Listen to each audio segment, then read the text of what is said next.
اعوذ باللہ من الشیطان الرجیم بسم اللہ الرحمن الرحیم السلام علیکم ورحمۃ اللہ وبرکاتہ۔ حق کے اس پلیٹ فارم سے میں ہوں آپ کا میزبان سید خرم سلیم جعفری۔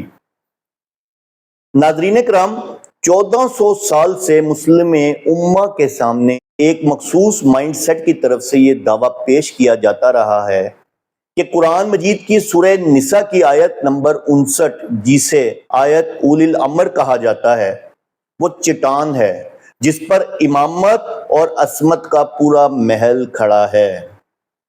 دعویٰ یہ کیا جاتا ہے کہ اس آیت میں موجود لفظ اولی الامر سے مراد قیامت تک کے لیے صرف اور صرف 12 ائمہ معصومین ہیں جن کی اطاعت اللہ اور رسول کی طرح مطلق اور فرض ہے۔ لیکن کیا واقعی متن قرآن اس روایتی کہانی کی تائید کرتا ہے یا پھر حقیقت اس کے بالکل برعکس ہے؟ آج کی اس ویڈیو میں ہم کسی جذباتی بحث یا سنی سنائی روایات کا سہارا نہیں لیں گے۔ آج ہم عربی گرامر کا ترازو اٹھائیں گے، لغت کی جراحی کریں گے یعنی کہ سرجری کریں گے، اور خود شیعہ مکتب کی معتبر ترین امہات الکتب یعنی کہ شیخ طوسی کی التبیان اور علامہ طبرسی کی مجمع البیان کے اصل عربی سکینز کو سکرین پر رکھ کر ان کے اپنے تضادات کا وہ پوسٹ مارٹم کریں گے کہ 1400 سالہ روایتی عمارت دھڑم سے نیچے آ گرے گی انشاءاللہ۔ آج حق کا طالب ہر انسان دیکھے گا کہ کس طرح عقائد کی عمارت کھڑی کرنے کے لیے قرآن کے سیاق و سباق یعنی کہ کانٹیکسٹ اور عربی زبان کے مسلمہ قواعد کو قربان کیا گیا۔ ذرا دل تھام کر بیٹھیے کیونکہ آج حقائق کی ایسی کڑکتی ہوئی بجلی گرنے والی ہے جو تعویلات کے سارے پردے چاک کر دے گی انشاءاللہ عز و جل۔ اب ہم اپنی مائکروسکوپ کو آن کرتے ہیں اور سب سے پہلے قرآن مجید کی اس آیت کے الفاظ کو گرامر کے اصولوں پر پرکھتے ہیں۔ سکرین پر سورہ نساء کی آیت نمبر 59 کا وہ پہلا حصہ جس کے الفاظ کو اپنی مرضی کے مطابق استعمال کر کے 1400 سال سے پبلک کو گمراہ کیا جا رہا ہے۔ الفاظ دیکھیے، آتی اللہ و آتی الرسول و اولی الامر منکم، اطاعت کرو اللہ کی، اطاعت کرو رسول کی اور اولی الامر کی جو تم میں سے ہیں۔ ناظرین کرام، روایتی مائنڈ سیٹ کا سب سے پہلا اور سب سے بڑا مغالطہ یہ دیا جاتا ہے کہ چونکہ اولی الامر کا عطف یعنی کہ کنجنکشن رسول پر ہوا ہے اس لیے اولی الامر کی اطاعت بھی رسول کی طرح مطلق اور بلا شرط ہے، اور جس کی اطاعت مطلق ہو اس کا معصوم ہونا واجب ہے۔ لہذا اولی الامر سے مراد صرف ائمہ معصومین ہیں۔ اب ذرا عربی زبان کی نحوی جراحی یعنی کہ گرامیٹیکل پوسٹ مارٹم دیکھیے اور ان کا یہ پورا محل دھڑام سے زمین پر گرتے ہوئے خود اپنی آنکھوں سے ملاحظہ کیجیے۔ عربی گرامر کا ایک مسلمہ قانون ہے جسے تکرار عامل repetition of the governing word کہتے ہیں۔ قرآن مجید کے بلاغتی اسلوب کو دیکھیے، جب اللہ سبحانہ و تعالیٰ نے اپنی اطاعت کا حکم دیا تو فعل امر استعمال کیا، آتی اللہ، اطاعت کرو اللہ کی۔ جب رسول اللہ صلی اللہ علیہ وآلہ وسلم کی اطاعت کا ذکر آیا تو اللہ نے عامل فعل امر کو دوبارہ دہرایا، وآتی الرسول، اور اطاعت کرو رسول کی۔ لیکن جیسے ہی باری آئی اولی الامری کی تو قرآن کے بلاغتی اسلوب نے یکدم کروٹ لی۔ یہاں تیسری بار وآتی اولی الامری نہیں کہا گیا بلکہ فعل امر کو غائب کر اولی الامر کا عطف سیدھا رسول پر کر دیا گیا۔ سوال پیدا ہوتا ہے کہ کیوں کائنات کی سب سے فصیح و بلیغ کتاب میں یہ تبدیلی کیوں آئی؟ اگر اولی الامر کی اطاعت بھی رسول کی طرح مستقل، ذاتی اور مطلق ہوتی تو یہاں بھی تیسری بار مستقل فعل آتیو لانا واجب تھا۔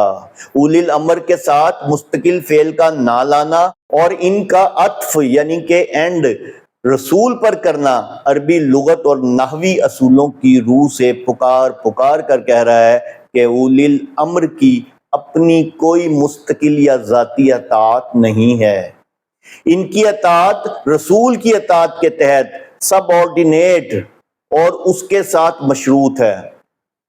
جب تک وہ اللہ اور رسول کے احکامات کے دائرے میں حکم دیں گے ان کی بات مانی جائے گی، اور جہاں انہوں نے دائرے سے باہر قدم نکالا وہاں مخلوق کے لیے کسی خالق یا رسول کی نافرمانی میں ان کی اطاعت جائز نہیں رہے گی۔ یہ ہے وہ پہلا نحوی جھٹکا جو اس عصمت اور امامت کی روایتی کہانی کی بنیادوں کو ہلا کر رکھ دیتا ہے۔ لیکن کہانی یہاں ختم نہیں ہوتی۔ اب جو اگلا پوائنٹ میں آپ کے سامنے رکھنے جا رہا ہوں وہ اس کہانی پر آخری تابوت کی کیل ثابت ہوگا انشاءاللہ عز و جل۔ اب چونکہ کہتے ہیں نا شیر میدان میں آ گیا تو شکار بھی تگڑا ہونا چاہیے۔ اب آپ اپنی اسکرین پر آیت کا وہ حصہ دیکھیں جو اس روایتی کہانی کے تابوت میں آخری کیل ٹھوکنے جا رہا ہے، جہاں یہ دعویٰ کیا جاتا ہے کہ اولی الامر معصوم ہیں، وہیں قرآن خود آگے بڑھ کر اس دعوے کا پوسٹ مارٹم کر دیتا ہے۔ آیت کا اگلا حصہ دیکھیے، فَإِن تَنَازَعْتُمْ فِي شَيْءٍ فَرُدُّوهُ إِلَى اللَّهِ وَالرَّسُولِ، پھر اگر تمہارے درمیان کسی معاملے میں نزاع یعنی کہ اختلاف ہو جائے تو اسے لوٹاؤ اللہ اور اس کے رسول کی طرف۔ ناظرین کرام، اب ذرا اپنی عقل کے کواڑ کھولیے اور اس متنی زنجیر پر کانٹیکسٹ پر غور کیجئے۔ یہاں اللہ عز و جل نے واضح فرما دیا کہ اے ایمان والوں، اگر تمہارا آپس میں یا تمہارا اولی الامر کے ساتھ کسی معاملے میں تنازع اور اختلاف ہو جائے تو آخری عدالت کون سی ہے؟ فرمایا فَرُدُّوهُ إِلَى اللَّهِ وَالرَّسُولِ، تو اسے لوٹاؤ اللہ اور رسول کی طرف۔ اب حق کا طالب ہر انسان سر پکڑ کر بیٹھے اور روایتی کہانی کے ٹھیکیداروں سے یہ کڑکتا ہوا سوال پوچھے کہ اگر اولی الامر سے مراد واقعی معصوم ائمہ تھے تو اللہ تعالیٰ نے تنازع کی صورت میں ان کا ذکر یہاں سے کیوں غائب کر دیا؟ اگر اولی الامر مفترض الطاعہ اور معصوم تھے تو قرآن کو یہ کہنا چاہیے تھا کہ اگر تمہارا تنازع ہو جائے تو اسے اللہ، رسول اور اولی الامر یعنی کہ معصوم امام کی طرف لوٹاؤ، کیونکہ معصوم کے ہوتے ہوئے امت کو کسی اور طرف جانے کی ضرورت ہی نہیں ہوتی، وہ خود آخری عدالت ہوتا ہے۔ لیکن قرآن نے یہاں اولی الامر کو بائی پاس کر دیا۔ کیوں؟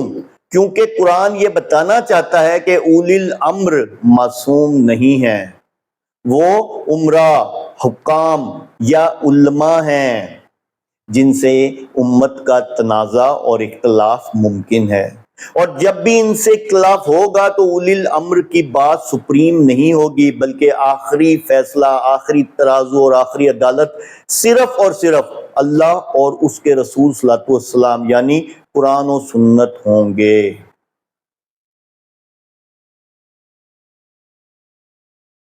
سوچئے، اگر امام معصوم ہو تو کیا اس سے تنازع ممکن ہے؟ بالکل نہیں۔ اور اگر تنازع ہو جائے تو کیا معصوم کو چھوڑ کر کسی اور کی طرف فیصلہ لے جایا جا سکتا ہے؟ ہرگز نہیں۔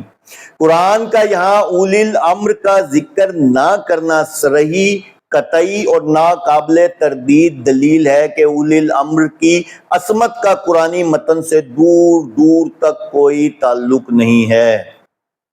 یہ صرف ماں باپ کی بنائی ہوئی روایاتی کہانیاں ہیں جن کا بوجھ قرآن اٹھانے کے لیے تیار نہیں ہے۔ اب ہم ان روایتی کہانیوں کے گڑھ پر وہ علمی جھٹکا دینے جا رہے ہیں جس کا کوئی توڑ 1400 سال میں موجود نہیں ہے۔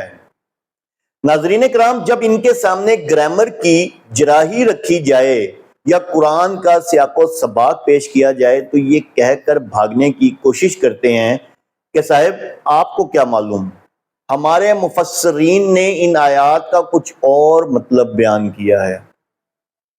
تو چلو بھائی، آج ہم انہی کے مفسرین، انہی کی کتب، انہی کے لائے ہوئے سکینز کا پوسٹ مارٹم ان کی عدالت میں پیش کرتے ہیں۔